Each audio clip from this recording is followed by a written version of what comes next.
So when we first moved to Portland, I immediately bought a bike because we only had one car, but this town is incredible for bikes. So much fun, so many places to go. A 2011 Raleigh Grand Prix. I love this bike. It has decent components, 18 gears of which I really only use 9, and a steel frame so it can take a beating. This is a perfect bike for the city. But there's another reason I love this bike. It's because to me it represents freedom.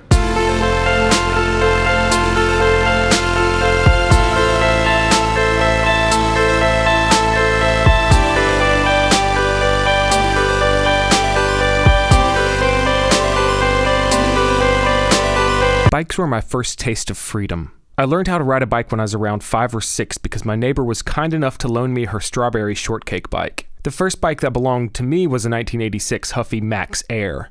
Oddly, the next year I got a pair of Nike Air Maxes. Everything was maxed out when I was a kid.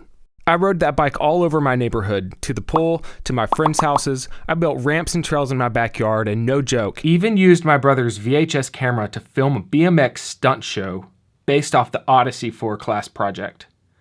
I don't know why my wife married me, but I'd like to think that's the reason. I really wanted to be a stuntman.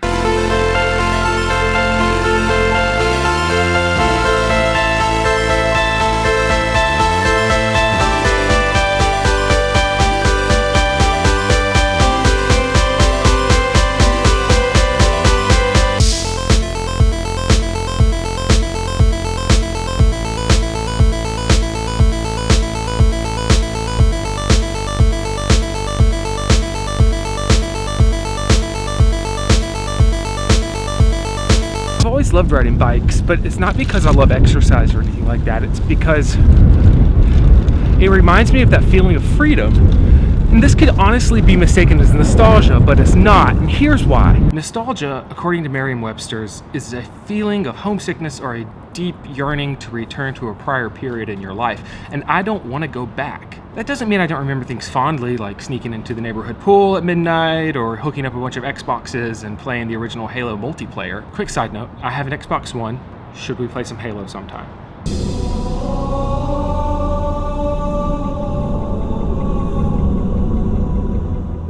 Nostalgia is a dangerous emotion because we can't go back. And I'm not talking about the science of time travel, I'm talking about the emotional feelings and connection we felt with those times.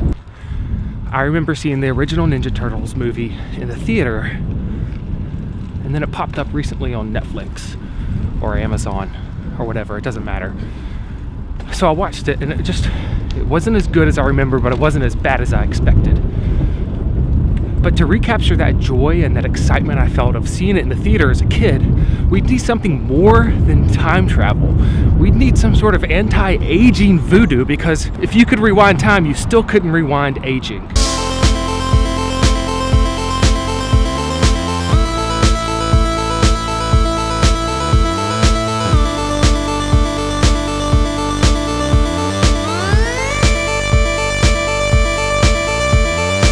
Now that I have a son, I look forward to seeing life through his eyes. I can't wait for him to discover who Luke Skywalker's dad is, or explore the shockingly deep world of Gravity Falls. I think this is the closest I'm ever going to get to going back in time. And when those feelings of nostalgia come, and they most certainly will, let it push you forward instead of pulling you backwards.